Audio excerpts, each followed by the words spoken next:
இயேசு உங்களை நேசிக்கிறார். பிரியமானவர்களே, இந்த நாளில் ஆண்டவர் நம்மளோடு பேசும்படியாக வேதத்திலிருந்து ஒரு வசனத்தை கூட வாசித்து நாம் ஆண்டவர் நம்மளோடு பேசக்கூடிய காரியத்தை பார்ப்போம். அது 2 தீமோத்தேயுவின் புஸ்தகம் 2வது அதிகாரம் 20வது வசனம் இப்படியாக சொல்லப்படுகிறது. ஒரு பெரிய வீட்டிலே பொன்னும் வெள்ளியுமான பாத்திரங்களும் அல்லாமல் மரமும் மண்ணுமான பாத்திரங்களும் உண்டு. அவைகளை சில கனத்திற்கும் சில கனவீனத்துக்கும் உரியவைகள்.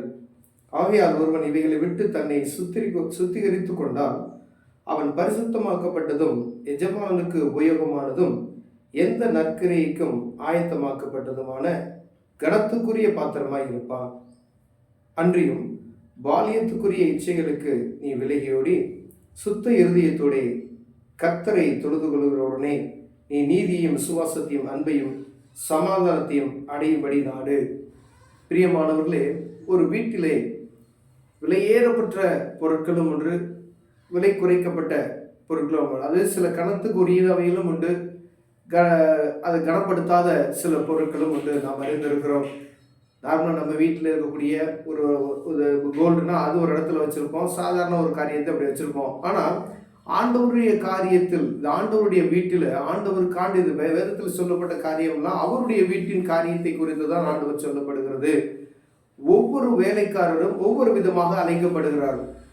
எல்லாரும் ஒரே வேலைக்கு, ஒரே ஆண்டவருடைய வேலைக்கு தான் அழைக்கப்பட்டிருக்கிறோம். அது ஒவ்வொருடைய அழைப்புக்கு ஏற்றது போல இருக்கும். ஒருவேளை ஒரு சில குறிப்பிட்ட ஆட்கள் என்ன செய்வாங்கன்னா, சிறிய ஊழியத்தை மாத்திரம் செய்து கொண்டே இருப்பாங்க. ஆண்டவர் அவர்களை கொண்டு அந்த ஊழியத்தை செய்வதற்கு அவர் ஆயத்தம் பண்ணி வைத்திருப்பார்.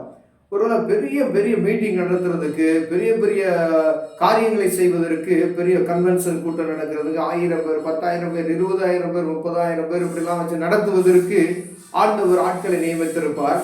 அப்படிப்பட்டதான ஆட்களை ஆண்டவர் நியமித்திருக்கிறதுக்கான நோக்கம் உண்டு. அவர்களை கொண்டு ஆண்டவர் அதை செய்வார். ஒருவேளை அப்படிப்பட்டதான காரியத்தை செய்வதற்கு ஆண்டவருடைய காரியம் அவர்களை கொண்டுதான் செய்யணும்னு சொல்லி சித்தவர். ஆனால் ஒவ்வொருவரும் அவர்களுடைய அடைப்பின்படி பயன்படுத்தும்படி ஆண்டவர் விரும்புகிறார். ஏன் அப்படின்னு கேட்டீங்கன்னா, இப்போ ஒரு ஊழியன்னு வச்சுக்கோங்களேன். அந்த ஊழியத்தில் ஒருத்தர் எப்பயுமே அவங்க ஒரு சின்ன வேலையை தான் செஞ்சு எடுப்பாங்க. நம்ம அடுத்த லெவலுக்கு போகிறதுக்கான காரியத்தை நீ எவ்வளோ முயற்சி செய்தாலும் போக முடியல. ஆண்டவர் அந்த இடத்துல உங்களை கனமாய் வைத்திருக்கும்படியாய், அவருடைய ஊழியத்தை செய்யும்படியாய் ஆண்டவர் விருப்பப்படுகிறது நிமித்தமாய் அப்படி வைத்திருப்பார். பிரியமான, ஒருவேளை அது உங்களுக்கு குறைவான காரியமோ அல்லது அது தகுதியற்ற காரியமோ நான் நினைக்காதபடிக்கு நாம் எப்பொழுதும் ஜாக்கிரதை உள்ளவர்களாய் அந்த பரிசுத்தத்திலும் நீதியிலும் எப்பொழுதும் நான் நிலைத்திருக்கும். அந்த உலகத்தினுடைய இச்சைகளுக்கு விலகி ஓடி ஆண்டவர் சொல்லுகிற பிரகாரம் அது நடப்போமானால் ஆண்டவர் அவருடைய காரியத்துக்கு அடுத்த லெவலுக்கு நம்ம கொண்டு போவார். அவர் தான் உருவாக்குறார். அந்த பாத்திரத்தை அவர் தான் உருவாக்கு. ஒரு பாத்திரமா நம்ம இருக்கிறோம்னா, ஒரு உபதேசியராக இருக்கிறோம், இல்லை ஒரு ஊழியக்காரராக இருக்கிறோம், இல்லை ஒரு பெரிய பிரசங்கியாராக இருக்கிறோம், இல்லை ஒரு சர்ச்சில் கிளீன் பண்ணுறவங்களா இருக்கிறோம் அப்படின்னு வச்சுக்கோங்க. ஆண்டவருடைய காரியத்துக்கு ஒவ்வொன்றும் கனத்துக்குரியவில்லை. எதுவுமே கனவீனத்துக்குரிய அல்ல, எல்லாம் கனத்துக்குரியவில்லை.